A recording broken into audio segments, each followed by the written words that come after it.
in January. Now into February, they'd be 8-0. He has 20 tonight. Curry, another three. He's got 60. That's the difference. 7 to shoot. Steph splits the double team. Curry on a runner. Good!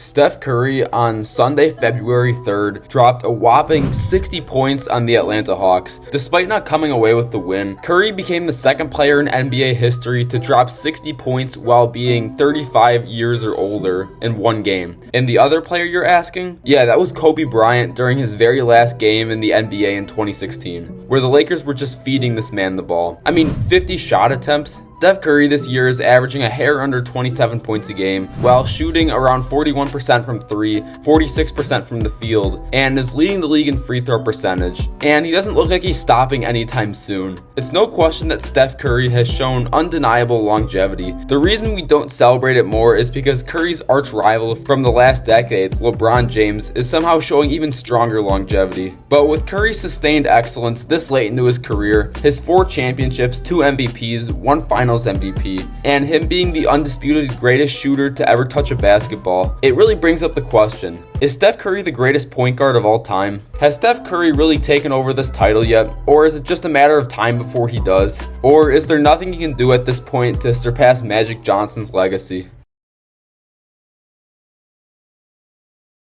Now, before we dive deep into this debate, I think we should dive into the demographics of this question. Now, based off my own extensive research of this grand question, nah, I'm just playing, I just completely made up these numbers. This is what the GOAT point guard debate looks like. About 80% of people think that Magic Johnson is the greatest point guard of all time, usually older fans of the game that with their own 2 eyes saw the wizardry of Magic, or just people who hate the modern NBA and hate three-pointers. Now, at slightly less than 1/5 of the population, we have Steph Curry believers, generally younger fans who haven't seen Magic Johnson play, or fans that swear the league up until around 2003 was filled with plumbers and mailmen. People who believe Steph Curry is the greatest point guard of all time are typically the same fans who believe LeBron is the GOAT, Kevin Durant is the greatest scorer of all time, and Wilt Chamberlain's 100-point game somehow didn't exist. And this random 1%, yeah, if you ask a group of 100 people, let's say, the question, who is the greatest point guard of all time, there's always going to be that one guy that will say someone else holds this title. Some of these guys' favorite ones to mention are John Stockton because he leads the NBA in total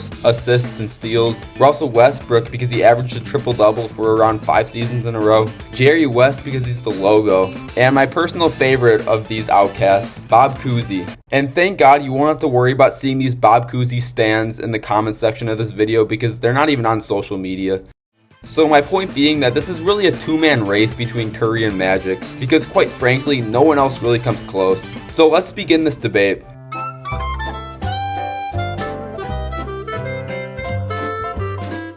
A good starting point to open up this question is to look at both players' basic stats. They're not perfect, but they give us a good general comparison. When looking at the basic stats of both players, each legend's really stuffed the stat sheet here. Steph Curry averages around 5 more points than Magic historically, Curry being slightly under that 25-point mark. However, Magic beats Curry in rebounds, assists, steals, blocks, and field goal percentage. So everything else. While comparing these basic stats are great, all they really prove is that they're drastically different players. Of course, Steph Curry is going to average significantly more points when he shoots about 5 more shots a game and shoots about 9 times more threes than Magic Johnson. And vice versa, of course Magic Johnson is going to average more rebounds, steals, and blocks when he's 7 inches taller and 30 pounds heavier. And of course Magic is going to average more assists when he's naturally a pass-first player. So Curry shoots more and Magic passes more. I think we need to take this discussion a little bit deeper.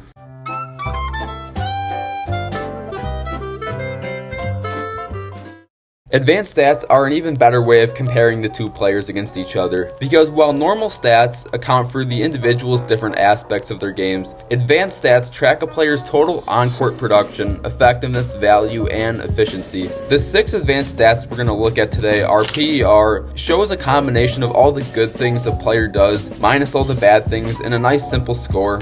Win shares, which shows how much of a win a player is credited for giving his team. Win shares per 48, which are are just win shares but calculated if the player hypothetically played all 48 minutes. Box plus minus, which is like PER but takes all of the box score stats and puts them into a score. Value over replacement, which shows how valuable a player is compared to the average NBA player. And true shooting percentage, which is a shooting split that factors in free throws, 2s, and 3s. So let's break this down. Magic Johnson slightly edges out Curry in PER over their careers, 24.1 to 23.7. Magic Johnson also has more career win shares than Curry, leading by about 24. Magic also slightly beats out Curry for average win shares per 48, 0.225 to 0.2. Magic also wins in box plus minus and value over replacement by a pretty decent margin. Curry only takes the cake for true shooting percentage. I mean, I'm not surprised for a guy who's led the league in free throws 5 times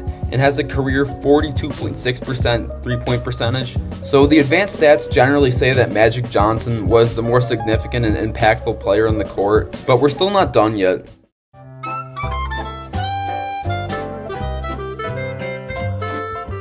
Now, the next aspect of these players we have to examine to really judge their legacies is their set of awards and accolades. The numbers are great and all, but it's really the numbers that complement the awards, not the other way around. Right here, we have this handy looking chart that shows both players' individual achievements compared against each other. Now, I know these words are really small, so let's look at this player by player. First, let's take a look at Magic Johnson. Magic Johnson over his 12-year career, minus 1996 where he came back for a few games. Over this decade-plus long career, Magic Johnson has won 5 championships, 3 finals MVPs, 3 MVPs, 4 assist titles, a Rookie of the Year, 11 All-Star appearances, 10 All-NBA appearances, which were all on the first team, by the way. Mind you, Magic Johnson was injured throughout most of his sophomore season in 1981, so he really couldn't qualify for awards. Magic Johnson goes down as the only rookie of all time to ever win a finals MVP. Magic Johnson, by his 3rd year, had won more finals MVPs than about 99.5% of all NBA players in the history of the game. The guy came into the NBA and was instantly one of the game's star players. He was literally an all-star every single healthy year of his career and was on the first team All-NBA every single healthy year but his rookie year.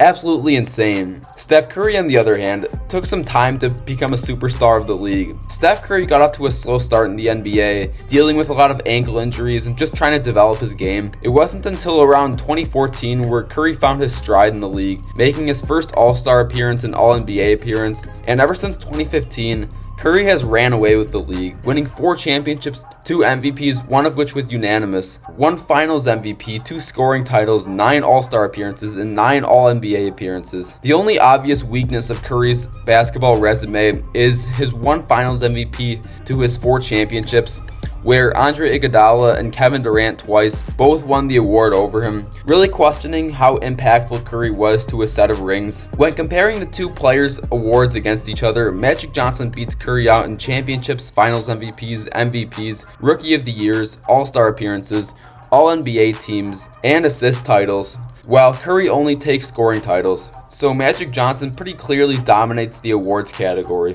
Now, at this point of the video, you may think that Magic Johnson is just going to run away with this debate, but looking at it deeper, we can really see how truly close this debate is.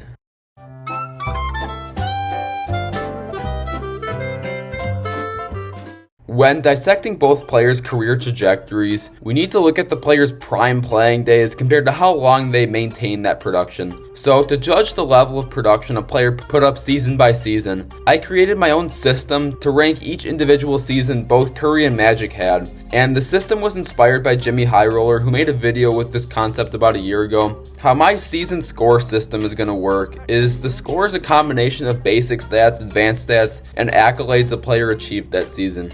How scoring works is pretty simple. For every basic stat a player puts up, that's 1 point. So for example, if a player averages 20 points, 10 assists, 5 rebounds, 1 steal and 1 block, that player would get scored for 37 points. Pretty simple. It's the same for advanced stats also, plus 1 point for every PER, win share, box plus minus, and value over replacement point a player gets. And for accolades, it gets a little bit different. How it works is an All-Star appearance is worth 6 points, an All-NBA appearance, depending on each level, can yield 8, 10, or 12 points. All defensive teams are worth 3 or 5 points. A Defensive Player of the Year is worth 10 points, an MVP is worth 14 points, and a Finals MVP is worth 16 points. A pretty creative way to look at individual seasons. So when applying the scoring system to every season of both of these players, this is what the results look like. Magic Johnson's 1987 season goes down as the greatest season of both of these two players. Magic in 1987 averaged 23.9 points, 12.2 assists, 6.3 rebounds, 1.7 steals, 0.5 blocks, and was an all-star on the All-NBA first team, won an MVP, and won the Finals MVP. Steph Curry's 2016 unanimous MVP season was slightly behind 1987 Magic, where Curry averaged 30.1 points, 6.7 assists, 5.4 rebounds, 2.1 steals, was an all-star on the first team All-NBA, and was of course the MVP. And after that, neither Curry or Magic truly dominate the top. Both players have some great years on here, like Magic in 1989 or 1990, both MVP years. Curry in 2015, his first MVP year and his first ring. You have Magic in 1982 and 1991, and you have a lot of Curry's early 2020 years. When comparing the average Steph Curry season to the average Magic Johnson season, an average Magic Johnson year scores around 20 points higher at 114.7 compared to Curry's 94.9 on average. But now looking at these season scores on a chart compared throughout their career is where things really get interesting. This is what the career trajectories of both players look like. As we can see, Steph Curry took a little bit of time to get up to speed to star level production. Right here, we have 2016 Curry and we have 1987 Magic Johnson. By far the two highest peaks on this chart. Although Magic Johnson has generally had a higher level of production throughout his career, where Curry has the chance to differentiate himself here is if he can sustain this level of dominance for as long as possible, beating Magic out in the longevity department. Because I don't think Steph Curry is going to have another 2016 season ever again. Now, I think we've covered the meat and potatoes of this debate, but with every meal, there's always vegetables and fruits, so let's dive deeper into these small nuances of the debate that get overlooked quite frequently.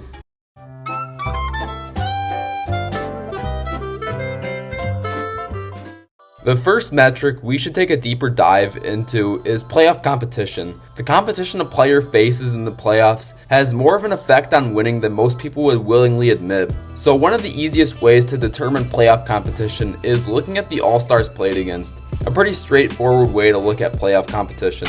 Both players without a doubt have played against the game's greatest legends of all time. Magic Johnson, over his 12-year playoff career, has played against a total of 58 All-Stars, some of which include Michael Jordan, Larry Bird, Moses Malone, Julius Erving, Isaiah Thomas, and more. Steph Curry, over his 9-year playoff career, has played against 32 total All-Stars, some of which include LeBron James 5 times, Kevin Durant, James Harden, Russell Westbrook, and Kawhi Leonard. Magic Johnson has almost played against twice the amount of All-Stars Steph Curry has played against, but Magic has also played in 10 more playoff series. When looking at the average All-Stars per series, Magic Johnson has played against an average of 1.49 All-Stars per series compared to Curry's 1.1. But basketball is a team sport. Of course, having star players helps, but I think an even better way to judge a team is to look at the team as a whole. Basketball Reference has a really good stat that quantifies how good a team truly is.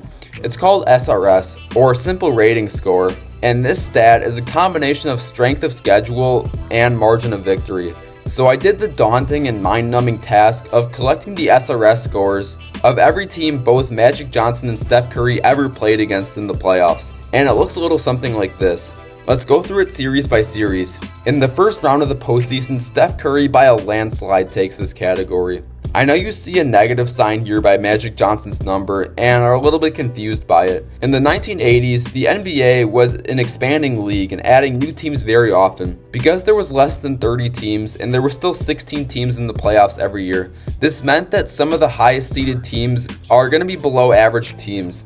And a score of 0 here on this stat represents an average team. So Magic Johnson on average played against below par teams in the first round. As a matter of fact, there wasn't even a first round of the playoffs until 1948. The second round, Steph Curry also takes 3.44 to 1.48, along with the conference finals 5.63 to 3.19. It's not until the NBA finals where the tide really changes and Magic Johnson plays against harder teams. The harsh truth about the NBA in the 80s is that the majority of the competition was concentrated in the Eastern Conference. Teams like the Moses Malone and Dr. J 76ers, the Larry Bird Celtics, the Bad Boy Pistons, and the MJ Bulls were all some of the best teams in the 80s and early 90s. And they were all in the same conference. And statistically, those finals matchups were harder matchups than who Curry played against in the finals. Like the LeBron Cavs, who were probably his toughest matchup, the Kawhi Leonard Raptors, and the Jason Tatum Celtics. On the other hand though, Steph Curry had the majority of his competition in his own conference. Teams like the Kawhi Leonard Spurs, the KD and Westbrook Thunder, the James Harden-led Rockets were all some of the best teams in the league in the mid to late 2010s. And these teams were tougher matchups than who Magic Johnson played in his own conference, like the Larry Nance and Dennis Johnson Suns, the Mark Aguirre Mavericks, and the George Gervin Spurs. Now, before we end this competition debate, I want to show you guys the degree of difficulty that every NBA Finals run of both of these players had.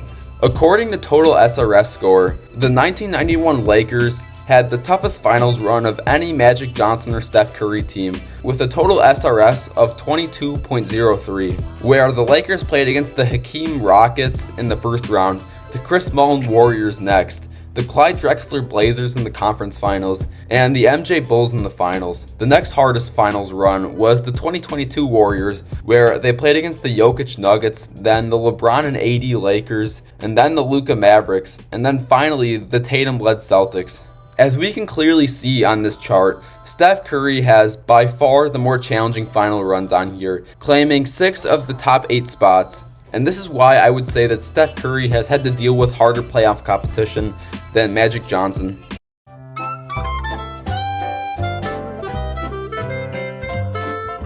Although looking at both players' individual achievements is a hallmark of judging their success in the NBA, at the end of the day, basketball is a team sport. There's never been a player in NBA history who single-handedly won a championship. It takes a whole unit to achieve that. When looking at the help that both Curry and Magic had, we see some all-time great players from both parties. When looking at the total All-Stars each player had, Magic Johnson never at any point in his career played a season where he didn't have at least one All-Star by his side. Magic Johnson has also experienced 8 separate seasons where the Lakers had multiple All-Stars around him. The guy has always had talent around him. Steph Curry, on the other hand, is quite the opposite. While Magic Johnson was literally born into the ideal scenario in one of the biggest markets with the most talented team in the league, where he had the chance to dominate in the playoffs right away, Steph Curry's situation was quite the opposite. The man was drafted into a piss-poor franchise that made one playoff appearance in the last 15 seasons prior to Curry. Curry had to build up his empire from nothing, while Magic had the privilege of being born into royalty. Because Steph Curry missed the playoffs entirely in his first 3 years, it really wasn't until 2015 where Steph Curry had a serious title-contending supporting cast around him, and he ran away with it. Magic Johnson, over his career, has played with 20 total All-Stars compared to Curry's 14. Magic Johnson played with on average 1.66 All-Stars a year, while Curry played with 1 on average. I think the biggest difference when looking at the All-Stars both players played with is the consistency. Magic Johnson consistently had help throughout his career, while Steph Curry had arguably the greatest team ever assembled around him for a few years, but has also had a lot more mediocre rosters throughout his career. Once again, basketball is a team sport, and it's not just your 2 or 3 best players. To start us off here, let's look at how many wins each player's team had each year of their career. As we can see, Magic Johnson has had way more consistent teams around him, while the Warriors have been up and down a ton. And for context, a red X around the year means that Magic or Curry were injured for more than 50% of the season. Now let's take a look at each player's individual win shares, how many wins they're responsible for. Once again, we see that Magic Johnson was more consistent with the amount of wins he generated the Lakers. Steph Curry, from the span of 2014 to 2017, goes down as one of the most valuable players in NBA history to have on your team. In the 2015 and 16 season, he was responsible for a hair under 18 wins of the Warriors' 73 wins. The next stat we're going to look at is what I like to call contribution percentage. So pretty much you divide the players' win shares by the amount of team wins they had. So it puts the amount of win shares a player got into context regarding the amount of team wins they got. One of the first things that jumps out is this 3-year peak that Magic Johnson had from 1989 to 1991. 1989 was the last year of Kareem Abdul-Jabbar's career, where he averaged 10 points and 5 boards. So these last 3 years, it was Magic's team. Otherwise, besides this peak, it's been a back and forth battle between these two players in this category. Both had their years where they contributed more than the other. And to finally end off this help section, we have the amount of wins each team would have gotten without their star player, Curry or Magic, where you simply subtract the amount of win shares from the amount of team wins. When subtracting Magic Johnson's impact from the Lakers, LA would still have had decent teams, even playoff teams in most years. The Lakers on this chart never dipped below 40 wins, not even one time. However, the Warriors without Steph Curry would have honestly been in shambles. Of course, the Warriors were a loaded team from that 5-year stretch of 2015 to 2019, and you could even say 2022 where they had their fair share of talent. However, unlike Magic, Curry has had to deal with his fair share of piss-poor rosters, where the Warriors up until around 2014 were honestly seen as a joke, and from 2020 until the current day where they've had many inconsistent rosters. Magic Johnson, on the other hand, has always had help throughout his career, never once not playing with all-star and all-NBA talent around him. He's had one of the easiest paths in NBA history to become an all-time great player, getting drafted into the NBA's top market while they were great. And I think it's also necessary to mention that Magic Johnson, throughout the first years of his career, wasn't even the clear-cut #1 best player on that team. The Lakers were still Kareem Abdul-Jabbar's team going into the early 80s. So with all that being said, I think Magic Johnson has had better and more consistent help throughout his career than Curry has.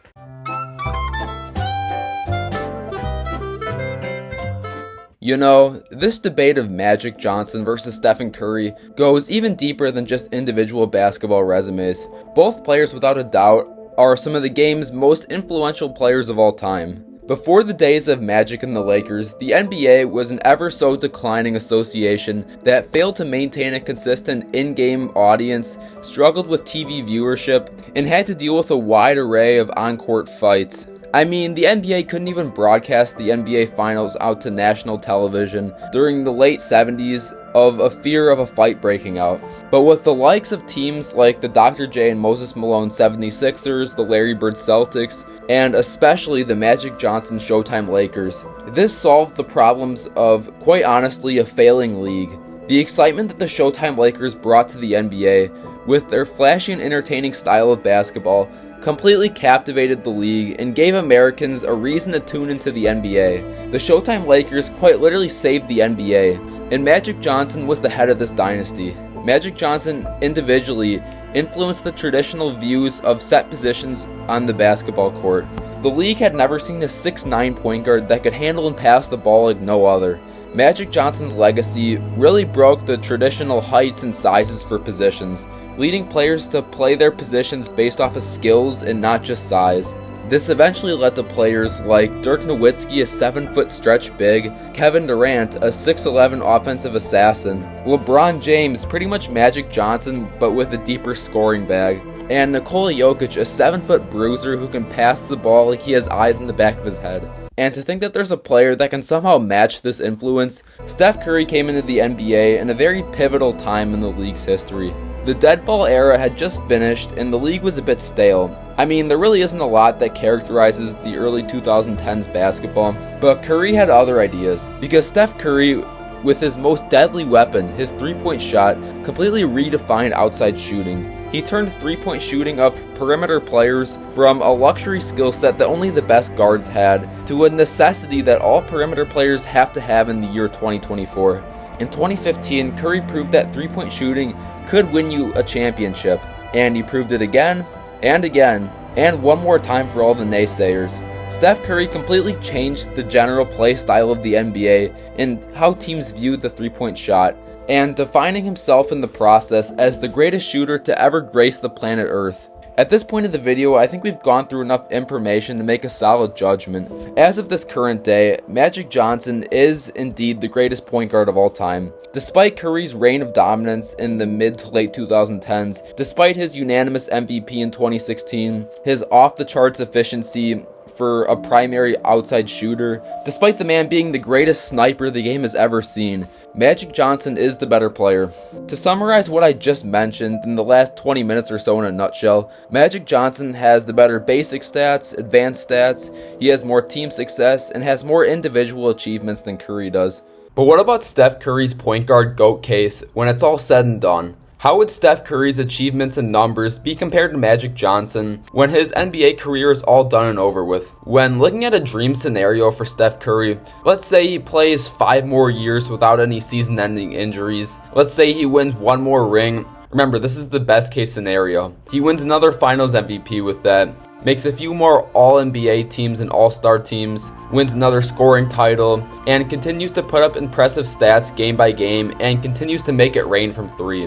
What would his basketball resume look like compared to Magic Johnson? Well, I think these achievements would make this debate really, really close. Steph Curry would have almost 14,000 more points than Magic Johnson. He would have 3 scoring titles to Magic's 0. He would also have over 4,000 threes more than Magic. He would beat Johnson out in both win shares and value over replacement points. He would also have more All-NBA teams and All-Star selections than Magic, and he would tie him with rings. Of course, this is the best case scenario, and this is really a cherry-picked list for Steph Curry. But all of these extra achievements would give Steph Curry a real fighting chance here. And to end us off today, right here we have a graph that shows the combined points, rebounds, assists, steals, and blocks of both Curry and Magic season by season throughout their career. Now looking at this in the current day, Magic Johnson would have the edge on this chart, despite playing for 3 less seasons at this point. But how would this look if we hypothetically predicted Curry's production for his final 5 years? Based off my own personal predictions,